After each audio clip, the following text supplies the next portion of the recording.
कार्यालय में हम परमानेंट कार्यालय प्रभारी को बैठाएंगे। तो निश्चित रूप से सब जगह ये व्यवस्था पूरे राजस्थान में हो रही है। कार्यालय प्रभारी बैठेंगे और यहाँ पर हर कार्यकर्ताओं की सुनवाई भी होगी। मैं निश्चित रूप से मेरे दौरे की भी मैं 1 घंटे का है ना, जब भी मैं बाड़मेर दौरा करूँगा उस समय 1 घंटे का यहाँ जन सुनवाई का कार्यक्रम कार्यालय में रखूँगा, जिसे अधिकारी भी साथ होंगे तो यहाँ पूरी तरह से सुनवाई कार्यकर्ताओं की हो सके। वैसे अभी सर्किट हाउस में बैठता हूँ, लेकिन सर्किट हाउस की जगह वहाँ भी बैठूँगा, लेकिन 1 घंटा जब भी दौरा होगा 1 घंटा यहाँ कार्यालय में बैठूँगा, जिससे कार्यकर्ताओं की पूरी तरह से सुनवाई हो सके। तो निश्चित रूप से ये कार्यालय हमारे लिए आगे है ना, भविष्य की रूपरेखा बनाने बहुत महत्वपूर्ण भूमिका होगी। और कार्यकर्ता अपने एक घर में, एक कार्यकर्ता का घर है, तो कार्यकर्ता अपने घर में आकर के यहाँ आकर के भविष्य की रूपरेखा के साथ में जुड़ करके पार्टी को मजबूत करने में बहुत ही मददगार ये कार्यालय साबित होंगे। अभी सभी वक्ताओं ने अपनी अपनी बात कही, पार्टी की सबने, पुराने लोगों ने सबने मेहनत की, नए लोग भी इसके लिए प्रयास कर रहे हैं। संगठन को मजबूत करते हुए पार्टी आगे बढ़ रही है। एक समय वो भी था जब हमारे पास में 2 सांसद थे, एक समय वो भी था जनसंघ का जमाना, जब गाँव में हमारे कार्यकर्ता ही नहीं हुआ करते थे।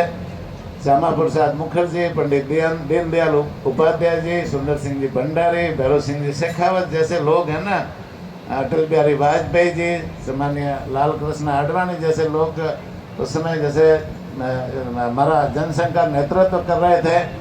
उस समय गाँव में कार्यकर्ता ही नहीं मिलते थे। और सामान्य भैरव सिंह जी ने राजस्थान के लिए जो काम किया, राजस्थान में भारतीय जनता पार्टी को गांव-गांव ढाणी-ढाणी तक पहुंचाने का काम किया, जिसका जैसे आज फल हम सबको मिल रहा है। पार्टी के उन नेताओं ने, पुराने नेताओं ने काम किया।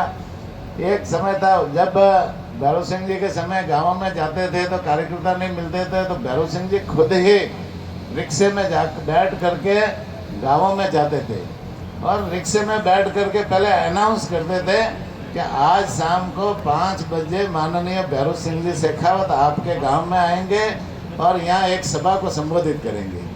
और वही भैरव सिंह जी शाम को 5 बजे धोती कुर्ता पहन करके वहाँ उसी गांव में जाते थे और उसमें वहाँ की सभा को संबोधित करते थे।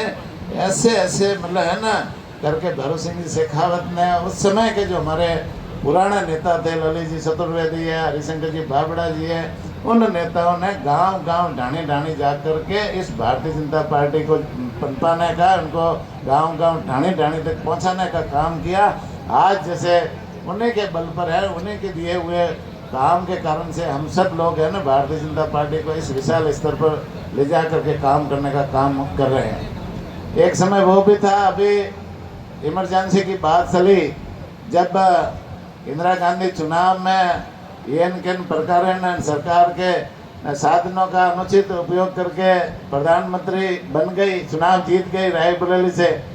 और रायबरेली से चुनाव जीतने के बाद में जो उनके सामने कैंडिडेट थे राज नारायण जी, उन्होंने रिट याचिका कोर्ट इलाहाबाद कोर्ट में लगाई और कोर्ट का जब फैसला हुआ तो इंदिरा गांधी उसमें जैसे हार गई और हारने के बाद में उनको जैसे इस्तीफा देना पड़ रहा था, सरकार से वो जा रही थी।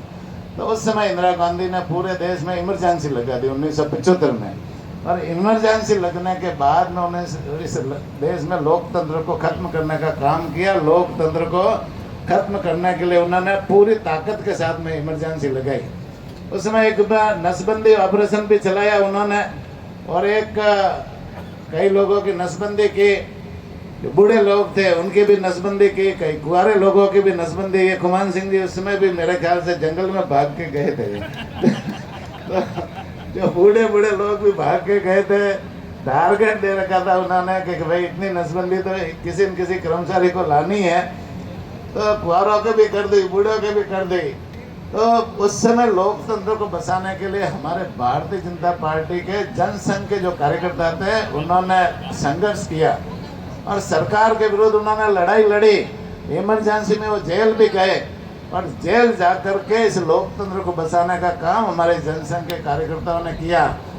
आज भारतीय जनता पार्टी ने उन्हीं जनसंघ के कार्यकर्ताओं को जो मीसाबंदी में जो जेल गए थे उनको सम्मानित करने का काम हमारी सरकार ने किया।